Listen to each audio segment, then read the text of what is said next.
বাবা এদিকে তাকাও, এদিকে তাকাও, কচো কচো এদিকে।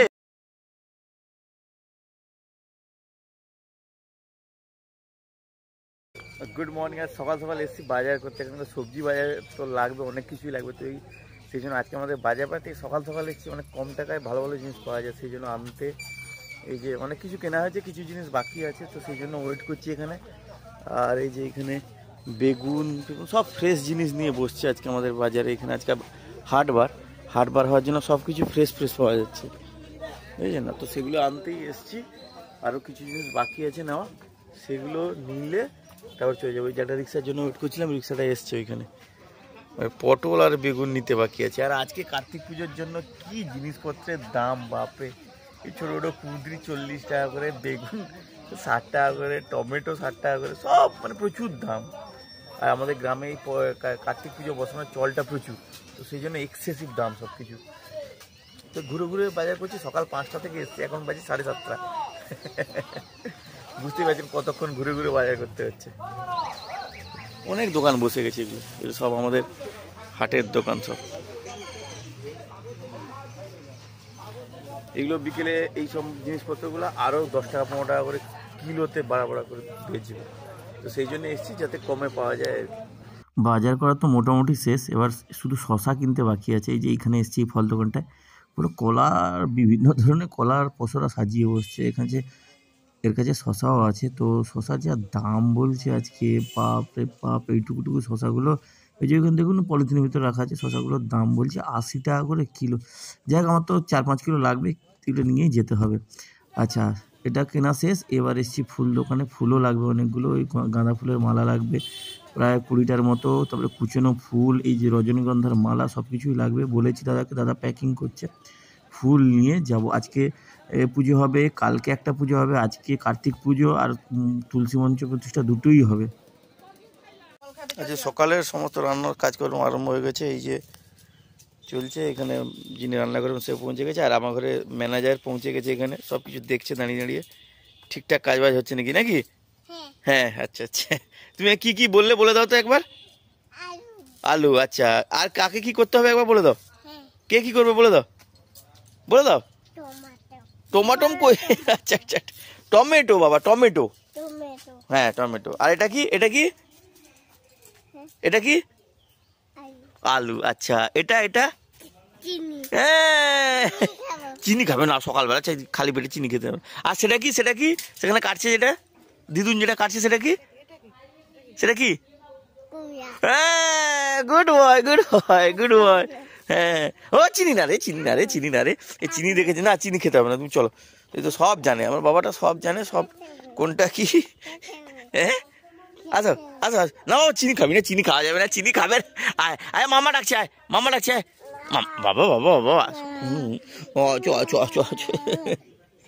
এবার চিনি টানবে আর কি, চিনি ধরে টানাটানি করবে আর কি। বাবা চিনিতে হাত দিবি না একদম। হ্যাঁ বাবা, পালি চলো, সেখানে মিষ্টি খাবো, চলো। মিষ্টি, হ্যাঁ সেখানে বড় মিষ্টি আছে বাবা। না চিনি না। সকাল থেকে যখন এই মাইক বাজা আরম্ভ হয়েছে ঠাকুরের পুজো উপলক্ষে, তখন থেকে এই বক্সের পাশে এসে পাপা দেখুন কিরকম তালে তালে নাচছে। তার নাচ দেখুন একবার। আমি তো কাজের মধ্যে অতটা লক্ষ্য করি না, হঠাৎ লক্ষ্য করতে এটা আপনাদের সাথে শেয়ার করা দরকার আছে। এই আমার পাপার নাচগুলো দেখুন কীরকম, কী স্টাইলের নাচ। বাড়িতে অনুষ্ঠান হচ্ছে আর আমি একটা পড়েছি সমস্যায়। সেটা হচ্ছে আমাদের বাড়ির যে ইলেকট্রিক কানেকশানটা ছিল, সেই ইলেকট্রিক মিটারটা হঠাৎ কাল রাতে পড়ে গেছে। কাল রাতেও সারা ঘর অন্ধকার ছিল, তো ওই ডকেট সিস্টেম হয় না, ডকেট করতে হয়। তো ডকেট করে আমি এখন যাচ্ছি আমাদের ইলেকট্রিক অফিসে নতুন মিটারের কানেকশানের অ্যাপ্লাই করার জন্য। আজকে যদিও সোমবার, কিন্তু অফিস পুরো ফাঁকা। যাই হোক, ফাঁকায় আমার কাজটা খুব তাড়াতাড়ি হয়ে যাচ্ছে। এইখানে দাঁড়িয়েছি, স্যার বলছে আজকেই নতুন মিটারের মানে অ্যাপ্রুভাল দিলে সেটা কালকে আমাদের বাড়িতে এসে নতুন মিটার লাগিয়ে দিয়ে যাবে। তো যাই হোক, ফাঁকায় কাজটা হয়ে গেল আর ঝামেলা মুক্তও হওয়া গেল। তো বাড়ি ফিরে এসে যখন দেখি আমাদের যে এখানে তুলসী মঞ্চ প্রতিষ্ঠার পুজো চলছিল, সেটা অনেকটাই এগিয়ে গেছে, আর এখন আরতি চলছে। তো যিনি ব্রাহ্মণ ঠাকুর, তিনি আরতি করছেন।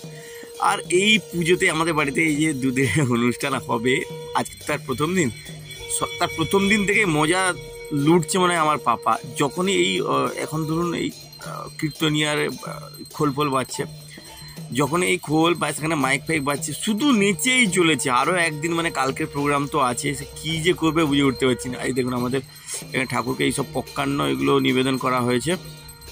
আর এই যে ব্রাহ্মণ ঠাকুর আরতি করছেন এখন। বলছো কি কেন? জল খাবে, লোক জল খাবে। হ্যাঁ, এবার আরতির পর সেই প্রদীপের যে তাপ সেটা সবাই যে যার গায়ে নিচ্ছে। আমার পাপাটার গায়ে তার মা দিয়ে দিচ্ছে।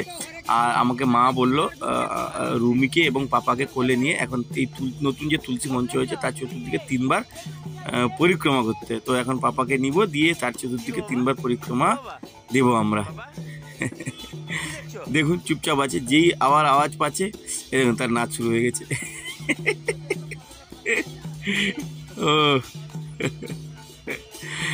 আর ওইখানেও ঠাকুরের পকান্ন হয়েছিল। এবার আমাদের মন্দিরেও ঠাকুর কেন বাদ যাবে, তো ঠাকুরকে পকান্ন এখানেও ঠাকুরের মন্দিরে এসে আমাদের জগন্নাথ দেব, বলরাম দেব এবং সুভদ্রা মাকেও সেই পকান্ন নিবেদন হচ্ছে। ব্রাহ্মণ ঠাকুর ওই আমাদের বাড়িতে যিনি এসছেন উনি এসে এখানে ঠাকুরকে ওই ভোগ নিবেদন করছেন। আর সঙ্গে ওই কীর্তনিয়া যারা এসছে তারা এসছে, বাইরে আছে তারাও, এই যে দেখুন এরাও বাজাচ্ছে। আর আমাদের মন্দিরে তো একটা ঢাক আছে, ঢাক বলতে ওই যে এখন ইলেকট্রিক সব ঢাক পাওয়া যায় না, ওগুলো আছে, ওগুলোই বাজাচ্ছি। কীর্তনিয়া বলছে ওটা বন্ধ করে দাও, আমরা বাজাবো।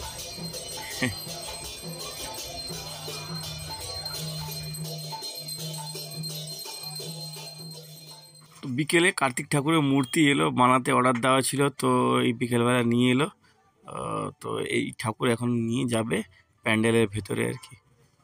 এই যে আমার শালা আর ওই যে রিক্সা করে যে লোকটা নিয়ে এসছে সেই নিয়ে এসছে ঠাকুরটা।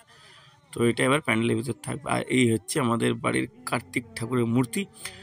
সব ঠিক আছে, কিন্তু এই ঠাকুর একটা গোঁপ করে দিয়েছে, এই জন্য ঠাকুরটা একটু মানে একটু বয়স্ক বয়স্ক লাগছে।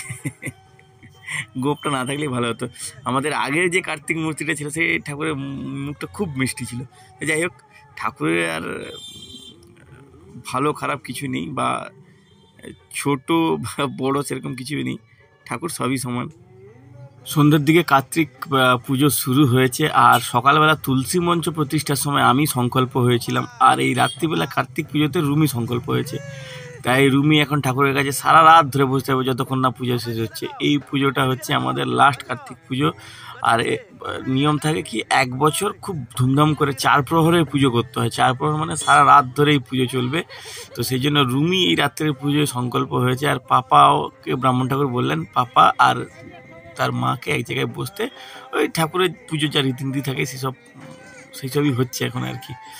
আর এই দেখুন কত ধরনের এখানে ঠাকুরের রান্নাবান্নাও হচ্ছে, ঠাকুরের ভোগ বানানো হবে এখানে। আরেকজন ব্রাহ্মণ ঠাকুর এসছেন, এই ঠাকুরের অনেক ধরনের পকানা রান্না হবে, ভাজাভাজি এসব যা থাকে আর যা রিচুয়ালস যত আছে সব কিছুই মেনে সব কিছু হচ্ছে। ঢাকি এসছে, ঢাকিও সারা রাত ধরে ঢাক বাজাবে বলছে। সারা রাত ধরে ঢাকির সবথেকে কষ্ট হচ্ছে ঢাকি, সারা রাত ধরে ওকে ঢাক বাজাতে হবে, প্লাস না খেয়ে। ও সকালবেলা আমাদের মতো না খেয়ে আছে, রুমি যেরকম সকাল থেকে একেবারে না খেয়ে আছে এখনো পর্যন্ত, ঢাকিও সেরকম। ঢাকি আর ব্রাহ্মণ ঠাকুর এই 3 জন সকাল থেকে কিছু তেমন খাবার দাবার খায়নি।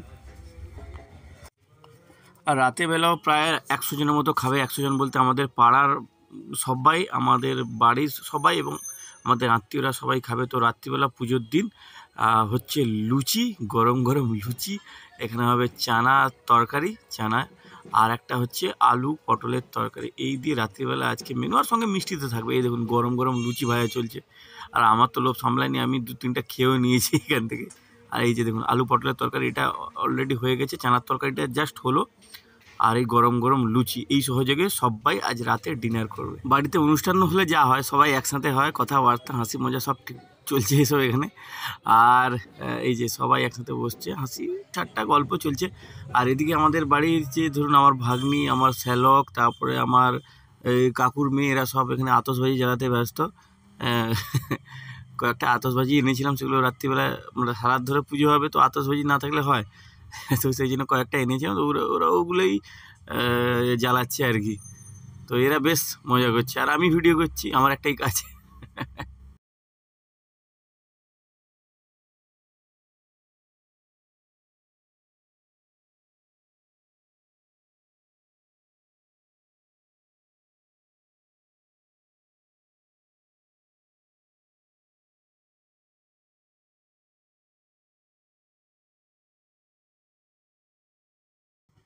এদিকে রাতের খাওয়া দাওয়া শুরু হয়ে গেছে। রাত প্রায় 9:30 10টা বাজে। তো শীতকালে রাত বুঝতেই পারছেন, 9:30 10টা মানে অনেকটাই। তো সবাই এই গরম গরম লুচি তরকারি এইসব দিয়ে খাওয়া দাওয়া করছে। আর আমি একটু এসি রান্নাঘরের দিকে, এই দিকটা। এই যে দেখুন কত লুচি হয়েছে, দেখেছেন? আর এদিকে ঠাকুরের এখন আরতি চলছে। এটা সবে মাত্র একবার হলো, এরপরেও আরও 3বার আছে। আর এদিকে রুমি একটু ওই আমাদের যে ব্রাহ্মণ ঠাকুর এই রান্নাবান্নার দায়িত্বে আছেন, ওনাকে একটু হেল্প করছে এই লুচি বেলার জন্য। কেন কি অনেকটাই ভোগ বানাতে হবে, কেন কি 4 প্রহরের পুজো আর 4বার ঠাকুরকে ভোগ নিবেদন করতে হবে। সেই জন্য এতগুলো রান্নাবান্না করতে হচ্ছে। আর আমাদের ছেলেটাকে দেখুন, সকাল থেকে নিচেই চলেছে, কিন্তু তার এনার্জি লস হয়নি, নিচেই চলেছে। আর রাত এখন বাজে প্রায় 1টা। এই জেগে থাকার মধ্যে এই প্যান্ডেলের ভেতরে 2-3 জন, আর আমরা এই 2-3 জন জেগে আছি। সবাই তো ঘুমিয়ে গেছে, আর যারা খেতে এসেছিলো তারা তো যে যার বাড়ি চলে গেছে। তো আমার তো ঘুমে চোখ জুড়িয়ে যাচ্ছে। তো এই যে, আর সব থেকে কষ্টটা হচ্ছে রুমির, একে না খেয়ে আছে, তারপরে ওইরকম রাত জাগা, সত্যি খুবই কষ্টের।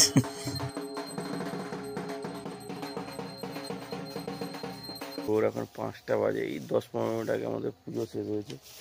তো সব কিছু এখানে গোছানো হয়ে গেছে। এখানকার ঘট বিসর্জন হয়ে গেছে। মা, ঘট বিসর্জন হয়ে গেছে। আমাদের হোমের যে নারকেল সেইটা আছে এইখানে, দেখুন এখনও ধোঁয়া উঠছে। হোম হয়েছিল এখানে। আর এবার যেতে হবে কিছুক্ষণ পর ঠাকুরকে ছাড়তে। ঠাকুরকে পুজোর পরে বলে না, বট গাছ বা কোনো গাছের তলা ছেড়ে আসতে, তো সেটা যেতে হবে। সেটা আবার নাকি মানে রাত থাকতে যেতে হবে, যাতে কেউ দেখতে না পায়। এখনো রাত আছে, ভোর হয়নি। শীতকালের রাত তো বুঝতেই পারছেন। আর মা গোছ গাছগুলো করছে, এইসব ব্রাহ্মণ ঠাকুরের জিনিসপত্রগুলো। তো আমাদের কার্তিক, হ্যাঁ হ্যাঁ হ্যাঁ হ্যাঁ হ্যাঁ হ্যাঁ, আর আমাদের কার্তিক পুজোর এইখানেই সমাপ্তি হলো। কার্তিক বাবা কালকে এলে, তাকে আবার ছাড়তে যেতে হবে। আর একটা হচ্ছে আবার কাল সকালে হবে সত্যনারায়ণ পুজো। তো চলতেই থাকবে। ব্রাহ্মণ ঠাকুর হচ্ছেন রুমির মামা দাদু। তো আবার উনিই পুজো করবেন। এই পুজো উনি করেছেন, তুলসী মঞ্চের প্রতিষ্ঠাও উনি করেছেন, আর সত্যনারায়ণ পুজোটাও উনি করবেন। তো আমি তো তবু একটু ধরুন 1টার দিকে গিয়ে, পাপা ঘুম থেকে উঠে পড়েছিল, তো তার পাশে গিয়ে তাকে ঘুম করাতে গিয়ে আমি নিজে একটু ধরুন 2-3 ঘন্টা ঘুমিয়ে নিয়েছি। কিন্তু রুমি পুরো সারা রাত জেগে আছে, রুমি আর মা। তো এদের ঘুমের খুবই প্রয়োজন। তো আজকের ব্লগ এখানে এন্ড করছি। দেখা হচ্ছে পরে কোনো ব্লগ।